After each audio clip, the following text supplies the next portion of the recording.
Olá, meus cumprimentos a todos, aqui estou eu para mais um vídeo e dessa vez eu vou falar da realeza de Jesus. Quem de nós, os cristãos, nunca ouviu falar que Jesus era rei? Mas não era um rei qualquer, nem era um rei de qualquer reino, né? Jesus era rei sim, mas ele mesmo dizia que o reino dele não era desse mundo. O interessante é que mesmo os apóstolos, eles tiveram dificuldade para entender de que reino Jesus falava. Por exemplo, Judas vendeu Jesus porque ele acreditava que ele precisava acelerar o processo para que Jesus assumisse o reinado dele. Mal sabia ele que não adiantava nada ele vender Jesus, porque não era o reinado de Jesus, não era o reinado aqui da terra. Tanto é que ele, vamos dizer assim, caiu do cavalo, né? Jesus não aceitou ser vendido, nem aceitou aquela barganha que Judas fez com ele com relação aos judeus.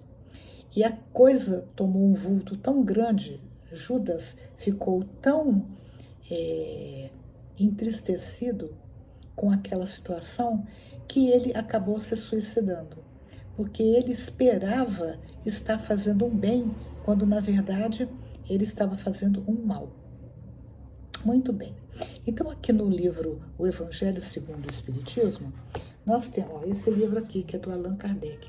É o terceiro livro da codificação.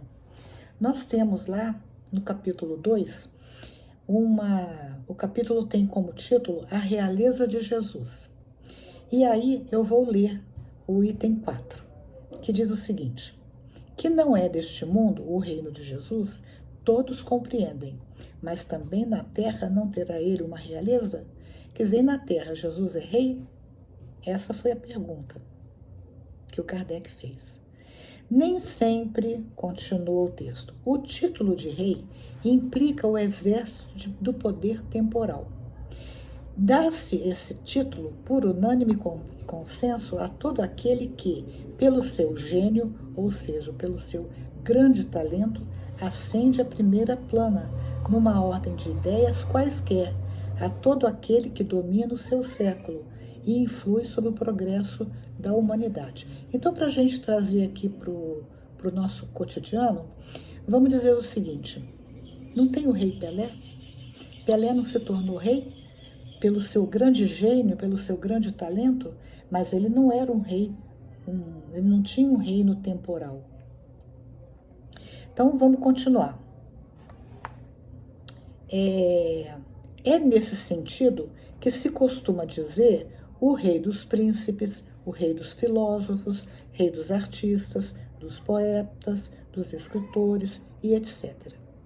Essa realeza, oriunda do mérito pessoal consagrada pela posteridade, não revela, muitas vezes, preponderância bem maior do que a que cinge a coroa real? Então, o que ele está perguntando? Esse tipo de reinado não tem um significado muito maior do que um rei temporal? Porque esse reinado ele é inesquecível.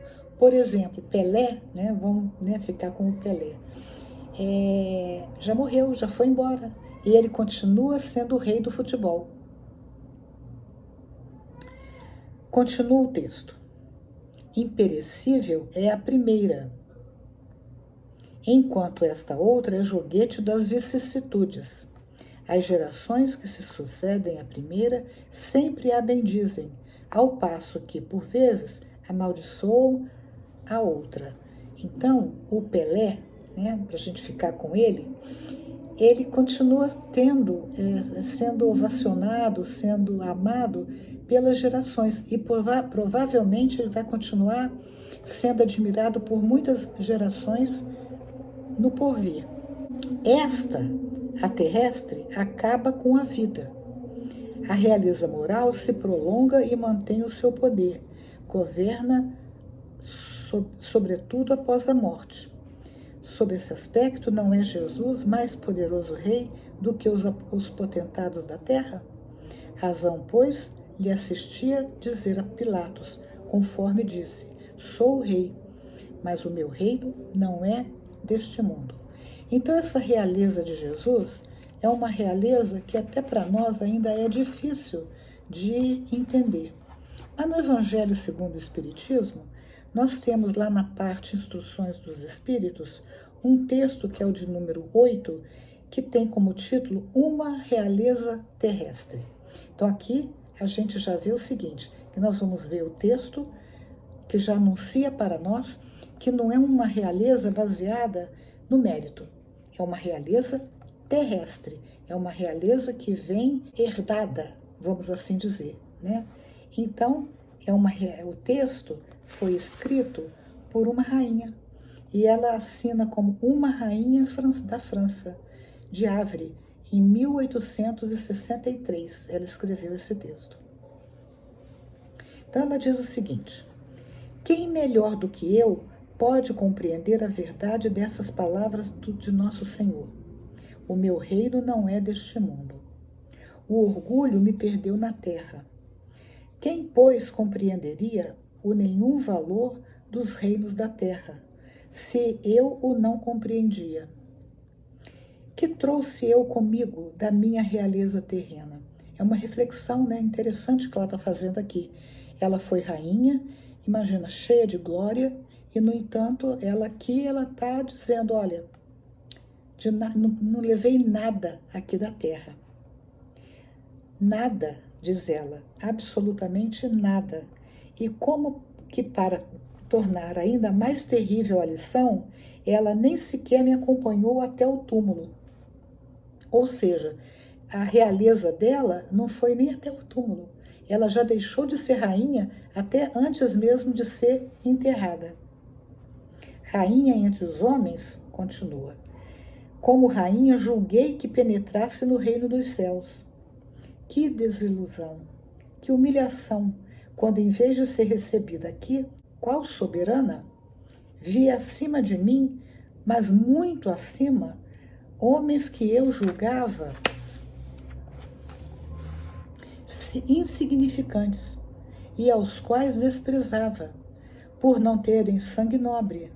Oh, como então compreendi a esterilidade das honras e grandezas que, com tanta avidez, se requestam na terra. Quer dizer, ela chega lá no plano espiritual e ela percebe que nada daquilo que os homens, né, no sentido de seres humanos, exigem aqui na terra, tem nenhum valor. Requestar é isso, né? Você quer ser barão, você quer ser rico, você quer ser isso, você quer ser aquilo, e isso não tem o menor sentido. Continua o texto. Para granjear um lugar neste reino, quer dizer, no reino que ela está agora, são necessárias a abnegação, a humildade, a caridade em toda a sua celeste prática. A benevolência para com todos. Quer dizer, são virtudes, né?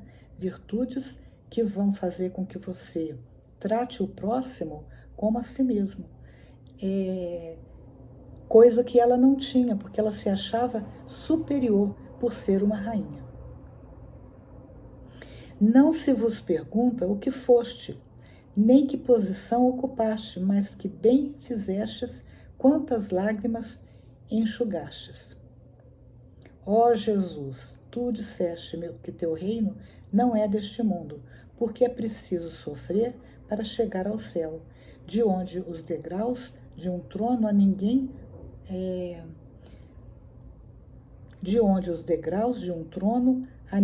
aproximam. A ele só conduzem as veredas mais penosas da vida.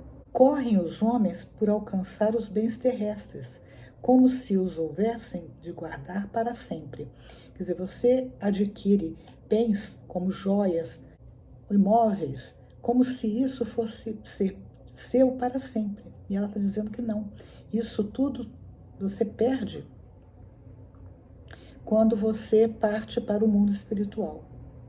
Aqui, porém, todas as ilusões se somem, quer dizer, desaparecem, né? As ilusões. Cedo se apercebem eles de que apenas apanharam uma sombra e desprezaram os únicos bens reais e duradouros, os únicos que lhes aproveitam na morada celeste. Quais são os únicos bens que a gente realmente deveria correr atrás?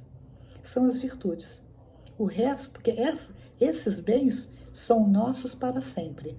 O que a gente adquire em conhecimento, né, no intelectual, o que a gente adquire em bondade, são as nossas virtudes. Isso é nosso, nós não perdemos nunca. E aí ela continua e diz assim: os únicos bens reais e duradouros, os únicos que lhes aproveitam na morada celeste, os únicos que lhes facultam acesso a esta qual? A morada celeste. Compadecei-vos dos que não ganharam o reino dos céus. Ajudai-os com as vossas preces, porquanto a prece aproxima do Altíssimo o homem. É o traço de união entre o céu e a terra, não o esqueçais.